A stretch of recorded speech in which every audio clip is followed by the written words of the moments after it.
Hey guys, welcome to a Tuesday bonus video. We do have our weekly video every Friday, but today is Tuesday and I have a bonus video for you. So today I'm responding to comments I keep getting on some of my videos. I see a lot of people saying that these older processors that we are testing on the channel are a huge bottleneck and shouldn't be paired with a Radeon RX 570 or a GeForce 1060. On the other hand, I get just as many comments saying that they are seeing smooth frame rates on their systems, even in the latest and greatest games. So from what I'm seeing and what I believe is happening is a little bit of both.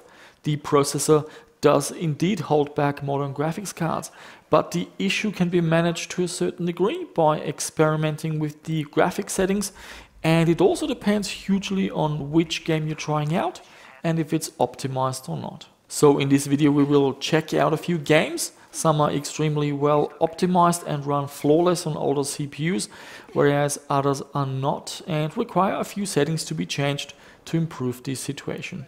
The test system we're using today is using the AMD FX-6300. This CPU has 6 threads and supports the newer CPU instructions, so it will run all the latest and greatest games. It is the oldest AMD platform that I can recommend if you want all your games to run, whereas on the older Phantom 2, for example, well, that CPU doesn't run games like Apex Legends, Assassin's Creed, Odyssey and others. Now we will be looking at a range of games today, but do keep in mind that I do not have every game, especially the very latest ones. I usually wait a little bit until a big sale comes along and I can buy them heavily discounted. Also keep in mind that I'm using 16 GB of RAM and a SSD, which can help with a smoother gaming experience. So if you're running a regular hard drive and only 4 or 8 GB of RAM, then your experience might be quite different. So let's start with a good example of a game that definitely likes a fast processor and isn't that well optimized. We're looking at Far Cry 4. Now because I only have a RX 570, so to simulate having a faster video card, I simply lowered the resolution to 720p. Now 720p has roughly half as many pixels compared to 1080p, so I'm doing this to basically double the performance of our RX 570, and at 720p the RX 570 performs comparable to something like a faster Vega running at 1080p. So basically for this video, just imagine that we have a faster Vega 64 card paired with a FX-6300 and we're running all the games at 1080p. With older processors, I often read that people recommend maxing out the graphics settings. The idea of this is that because the processor is holding things back anyway, so you might as well go with ultra settings and get the highest visuals. Now, as we will see shortly, this doesn't quite work in every game. Often going from medium to ultra details in a game increases the workload not only for the video card, but also for the processor, which is something we want to avoid at all costs because we're using an older processor that is already having a hard time to keep up. So going back to Far Cry 4, we're running ultra details, but I disabled anti-aliasing and also set ambient occlusion to SSBC. We're getting pretty average FPS, mostly under 60 FPS and dipping into the 40s and sometimes even 30s. But we can also see that the video card usage is sitting at only around 50%. So this tells us that the video card could render more frames, but the processor is not fast enough in giving the video card more work. MSI Afterburner is also giving us information about the CPU load, but with multiple threads, this often doesn't show the real picture and isn't that great at showing CPU bottlenecks. It's more reliable to look at the GPU load to see if it's below 100%. Now when we switch the details to medium, we can see that the FPS are now much better. We're getting 60 to 70 FPS with a few dips below 60, and overall the game is much smoother and more enjoyable. This is because some of the detail settings are not just more demanding to the graphics card, but also to the processor. In general, if you stick to medium details, you will find that most games will run quite well on the FX-6300, even less optimized titles like Far Cry 4. Now this got me really interested and I wanted to find out which settings causes the biggest performance impact with such an older processor. So I basically started with the medium preset and one by one went through all the options and set them to ultra. And here we have the troublemaker. It is the geometry setting. When you select the medium preset, for example, the geometry setting defaults to low and we're getting around 80 FPS in this scene. If we set geometry to ultra, we're losing around 10 to 12 FPS. All the other settings had no to minimal impact on the frame rate. So what I tried next was I set everything to ultra and I only left the geometry setting at low, and look at that, we're getting around 77 FPS. So we only lost a few frames and the game overall looks a lot better than the medium preset. Now let's have a look at another extreme. Some games are really well optimized. For example, this is Strange Brigade, which uses the Vulkan API. We are also running this game at 720p with the Ultra preset. And once again, simulating what would happen if you had a Vega 64 and you played the game at 1080p with a FX-6300. We're getting very nice FPS, 100 and more, and we're seeing the graphics card fully utilized with basically 100% load. So this is a game that is really well optimized and therefore runs silky smooth on older CPUs. All you need is a decent video card and you will get great graphics and smooth frames. If your video card is fast enough, you can crank up the details to ultra and still get amazing performance even on an older CPU. Shadow of the Tomb Raider is also well optimized. It supports DirectX 12, which is a bit of a strong area for the Radeon cards. I played around half an hour of the demo version with all the settings maxed out, but I disabled anti-aliasing. Once again, we're running at 720p to simulate a Vega 64, and the game runs extremely well. Now, there are a few sections where the CPU is hit really hard. For example, here in this village with a lot of players, we can see the CPU usage getting close to 100% on all threads and the frame rate really tanks. The video card is also now taking a break with the utilization dropping into the 50s. So this is a great example of a severe CPU bottleneck and there's not much that can be done. Overclocking might get you a few extra FPS, but to see a massive difference, there's really no way around upgrading to a more modern machine. But pretty much the rest of the game was silky smooth with well over 60 FPS, often reaching 100 and even higher. Now, I also wanted to see if setting the details to medium would change the outcome. So here we have the built-in benchmarks side by side. And if you ask me, it's difficult to see a difference. At the end of the benchmark, the game displays a graph and a table with some details. And the average FPS is 56 with ultra details and 58 with medium details. So Shadow of the Tomb Raider is definitely another game that you should be able to run with all the details maxed out, even on an older CPU like the AMD FX. Because the results between medium and ultra were so close, it wasn't worth the time testing each individual graphic setting. I think you can just max everything out and just enjoy playing the game. And we have another game. This one uses the DirectX 11 API. It is Dirt 4. So let's look how the medium and ultra preset compares.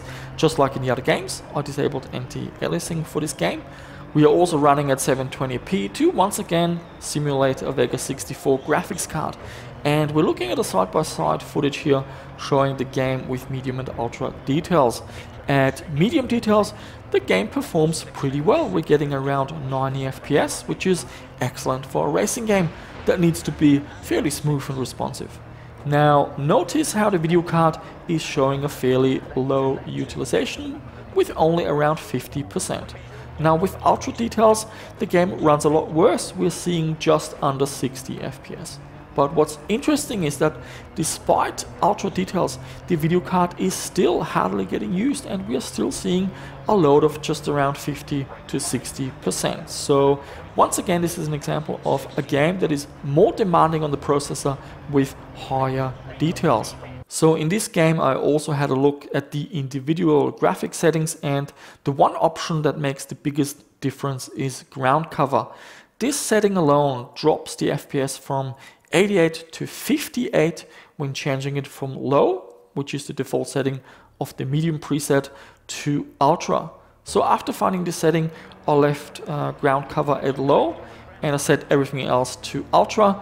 I then switched the resolution back to 1080p, and look at that, we are now running at 1080p and still getting between 60 and 70 FPS with fairly good consistency. The video card is now also fully utilized, hitting 100% usage. Now I'm aware that we only looked at 4 games, but one takeaway is that if the game supports Vulkan or DirectX, it seems to run a little bit better compared to DirectX 11, especially on older processors. Especially Strange Brigade with the Vulkan API, really impressive, and hopefully something that other developers aspire towards.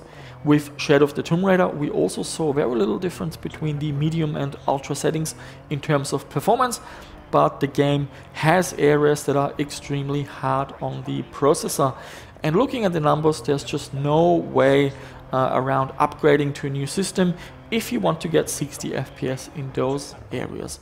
And also do keep in mind that I only have access to the demo version, but at least based on that, most of the demo was extremely playable, with the game looking better and running smoother compared to most consoles, for example. The 2 DirectX 11 games were more interesting.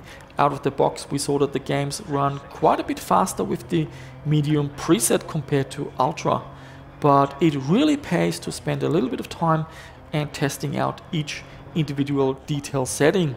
In Far Cry 4 it was the geometry setting that has the biggest impact, and I recommend leaving at low. And in Dirt 4 the ground cover details cause a huge performance drop, and here I also recommend leaving them at low. All the other options can be maxed out and you will end up with a much nicer looking game compared to the medium preset, but with better performance than using the ultra preset. So guys, coming back to your comments that I saw in previous videos, I agree that such old CPUs definitely can hold back modern video cards, especially in games that are not that well optimized. And this situation is likely to be getting worse with newer games being released. But before you declare your old PC as obsolete, I do recommend setting the preset to medium details, and if you have the time, play around with the individual settings and see if there's one setting that has a large impact on the performance. I also recommend getting an SSD if you don't have one already, and maxing out the RAM. You will likely be using DDR3 memory, which is quite affordable, with a 16GB RAM kit costing only around $80, and that is brand new. On the other hand, there are plenty of games that are really well optimized. Anything using the Vulkan API, for example, like Doom, Wolfenstein and Strange Brigade, are real gems and showcase what is possible if you put in the time and effort to optimize your games. I only tested one DirectX 12 game, but this one also showed little difference between the medium and ultra preset, so maybe that's a general trend for other DirectX 12 games. Now, playing at 720p to get a FPS boost isn't pretty. The monitor scaling doesn't help, and good luck finding a native 720p monitor. But you could buy one of these 1366 by 768 monitors and get a similar boost in performance, but that might be something for another video. So to summarize, what I think we're seeing here is that using an older CPU with a modern graphics card, it does depend a lot on the game, but if you feel that your CPU is holding you back, do try medium details and see if you're getting better performance, even if your video card is showing that it's not fully utilized. And if you have the time, do play around with the settings and see if you can find options that affect the CPU performance, just like we saw in Far Cry 4 and in Dirt 4. It can make a real difference, and you can get a good balance between ultra details, but also with better performance. So guys, what do you think about all of this? Is it time to move on from using older CPUs, or do they still have a bit of life left? And if so, what would you recommend? Personally, if you're looking at buying something used and want good value, I believe the sweet spot lies with the Sandy Bridge or Ivy Bridge pre-builds or custom builds, but I simply can't help it. I have a soft spot for the older stuff and I really enjoy working with them. And even though the latest and greatest games might be a little bit too much, maybe have a look in your Steam library for any older games that you haven't played yet. I did this recently with Far Cry 3, which runs great on older machines like a Phantom 2 or Core 2 Quad, and I had a great time. I actually completed the game, and yeah, lately modern games, they just don't manage to grab my attention. So if you feel the same, maybe you'll also find older games to be a nice alternative. And that's it. I will see you soon with our weekly Friday video, but keep an eye out for Tuesday. Sometimes there will be a bonus video like this one. And that's it, guys. Thank you so much for watching. Please subscribe to the channel if you haven't done so already. Give it a like and click on that notification bell. And I shall see you soon with another one.